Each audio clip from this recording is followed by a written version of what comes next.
My daughter's fiancé walked into my workshop and told me he was bringing developers tomorrow to discuss tearing it down. That's when I picked up my phone and sent one text message. I'm Thomas Garrett, 63 years old, and I've spent 40 of those years building furniture in this workshop behind my house in Muskoka, Ontario. Nothing fancy about it, just solid pine walls, sawdust on the floor, and the smell of cedar that seeped into everything I own.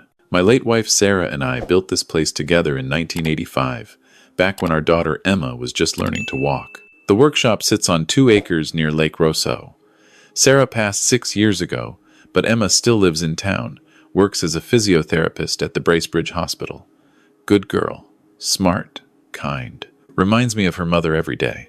Then she met Derek Chen. Derek's 34, works in Toronto as a real estate developer. Calls himself a property optimization consultant, which I learned means he convinces people to sell their land so he can build condos. He's got that slicked back hair, always wearing clothes that cost more than my monthly pension, and talks about maximizing potential like it's the only thing that matters in life. They'd been dating 8 months when he showed up at my door that Tuesday morning in October. Emma wasn't with him. He'd driven up from Toronto alone, which should have been my first warning sign. "Tom," he said, walking past me without waiting for an invitation. Derek's the only person who calls me Tom. Everyone else knows I go by Thomas. "It's Thomas," I corrected him, following him through my house toward the back door. "And Emma's not here. She's at work." "I know. I wanted to talk to you privately."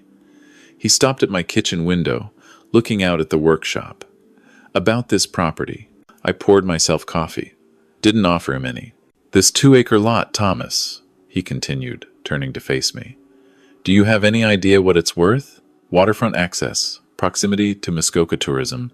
The development potential here is extraordinary. It's my home. It's an opportunity." He pulled out his phone, swiping through what looked like architectural renderings. "I've been doing research. With your workshop gone, we could subdivide this into 4 luxury lots. Maybe 5 if we adjust the setbacks. Each one would sell for at least $800,000. That's over $3 million, Thomas." I set my coffee down slowly. My workshop's not going anywhere. That's actually what I wanted to discuss. Derek sat down at my kitchen table like he owned the place. "Emma and I are getting serious. Very serious. We're talking about marriage, starting a family.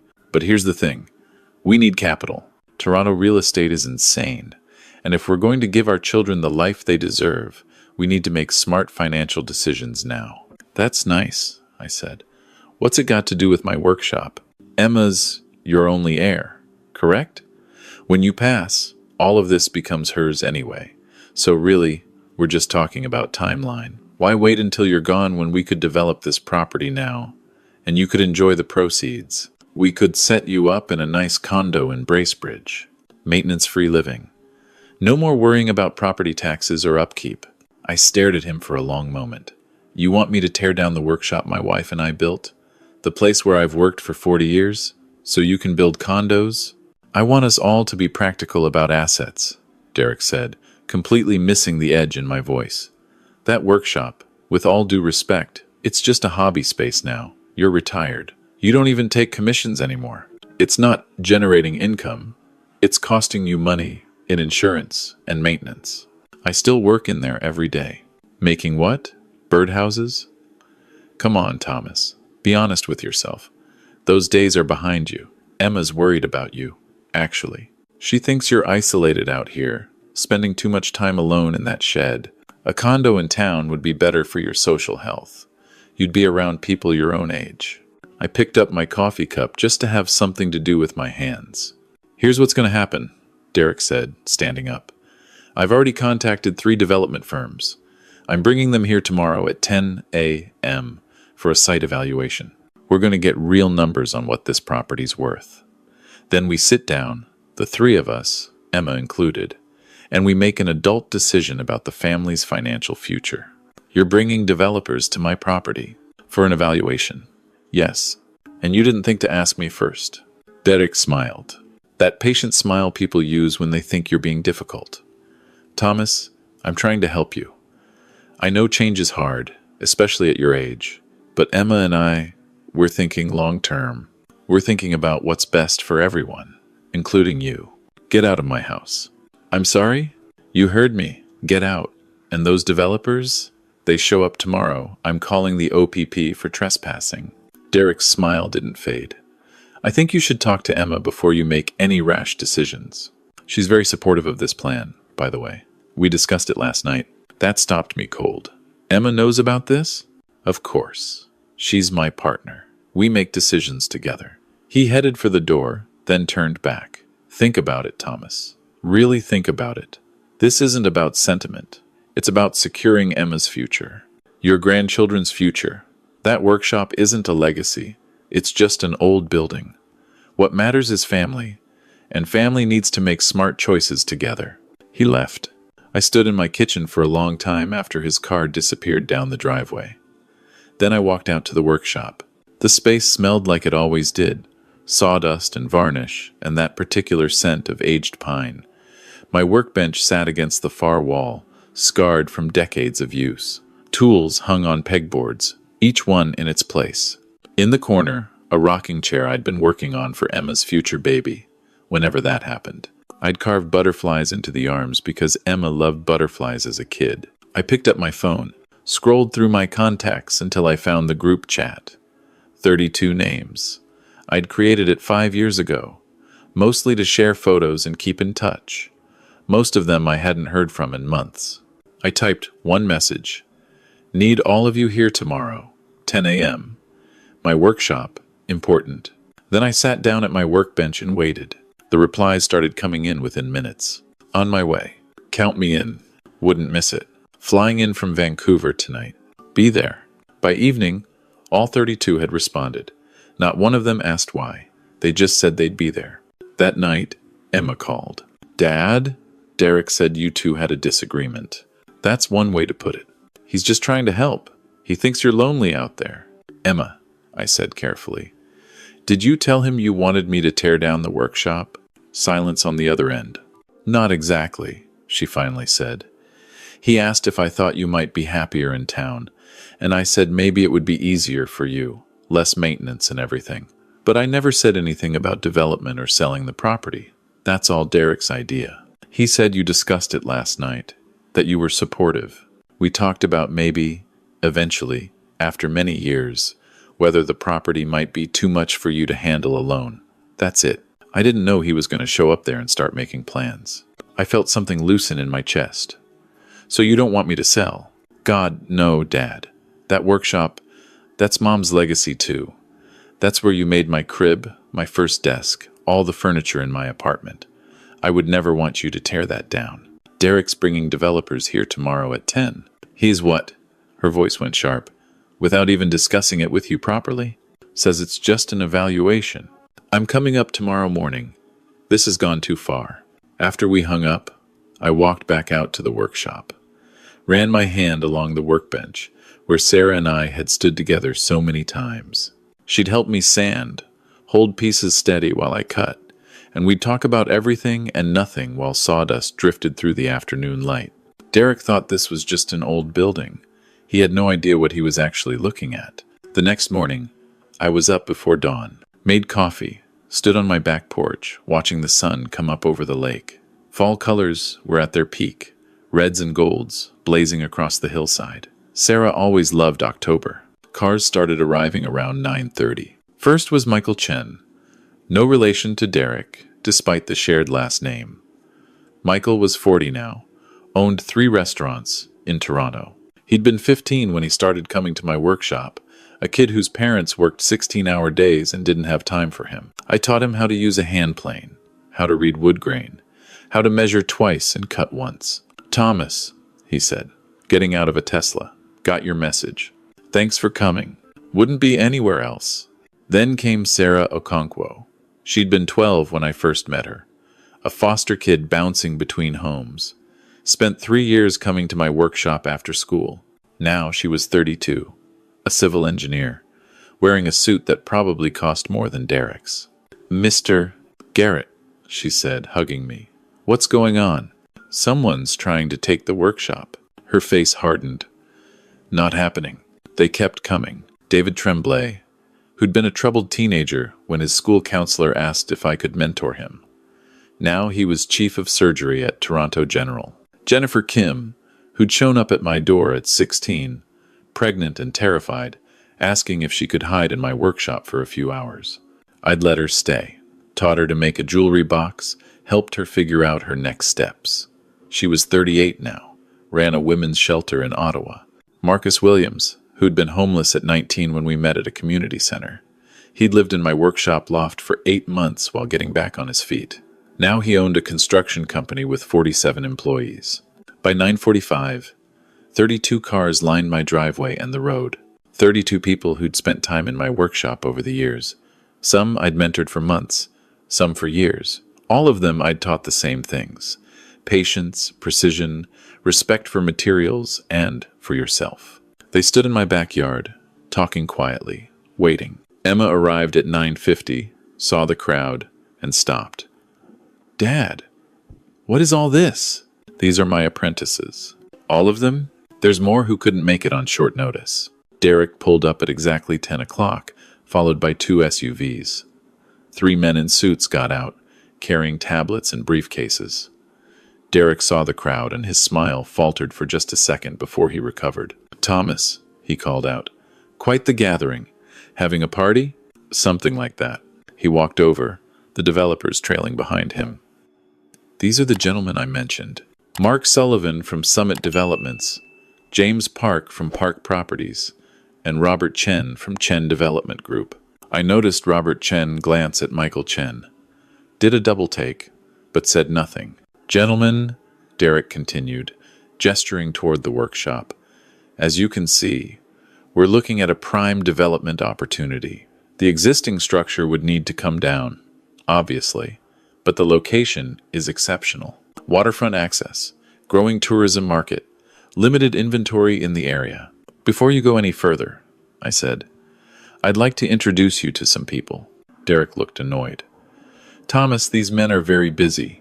We discussed this. Today is just about site evaluation. It'll just take a minute." I turned to face the crowd. "Michael, why don't you start?" Michael Chen stepped forward. "Michael Chen. I own Chen Restaurant Group. 3 locations in Toronto, 4th opening next month. When I was 15, Mr. Garrett taught me woodworking in that workshop. More importantly, he taught me patience and attention to detail. Those lessons helped me build my business." Derek's face went pale as Michael pulled out his phone. "I'm prepared to offer $2 million for this property, as is, with a condition that the workshop remains untouched." "That's," Derek started, but Sarah Okonkwo was already stepping forward. Sarah Okonkwo, principal engineer at Morrison Engineering. "Mr. Garrett mentored me through some very difficult teenage years. That workshop is where I learned problem solving and precision. I'll match Michael's offer. $2 million. David Tremblay moved next. David Tremblay, chief of surgery, Toronto General Hospital. "I'll go to 2.2. One by one, they stepped forward. Jennifer Kim. $2.5 million. That workshop saved my life when I was 16. Marcus Williams. $3 million. Mr. Garrett gave me a place to live when I had nothing. I'm not letting someone tear it down." The developers were frantically taking notes. Derek stood frozen. "Wait," Robert Chen, the developer, said. "Are all of you his former students?" "Apprentices," corrected Lisa Nakamura, who was now a corporate lawyer. "And yes, there are 47 of us total. 32 could make it today on short notice." 47? James Park, another developer, looked at me. "You've mentored 47 people?" "Give or take," I said. "Lost count after a while." Derek found his voice. "This is ridiculous.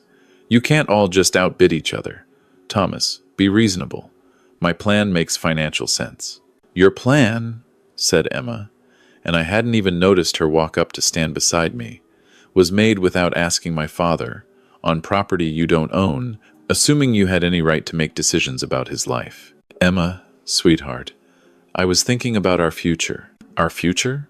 She looked at him like she'd never seen him before. "You were thinking about money. You looked at my father's workshop, the place where my parents built their life together, where he's helped dozens of people, and you saw a tear down. You saw dollar signs. I saw an asset not being maximized. You saw wrong, Emma said. Dad, I'm sorry. I had no idea he was going to do this. I put my hand on her shoulder. I know. Derek looked around at the crowd, at the developers who were now talking quietly among themselves, and his expression shifted from confident to desperate. You're all being emotional. This is a business decision. The smart move is development. Thomas is alone out here. He's not getting any younger. That workshop is just taking up space. That workshop, said Marcus Williams, stepping closer, taught me how to measure, cut, and build.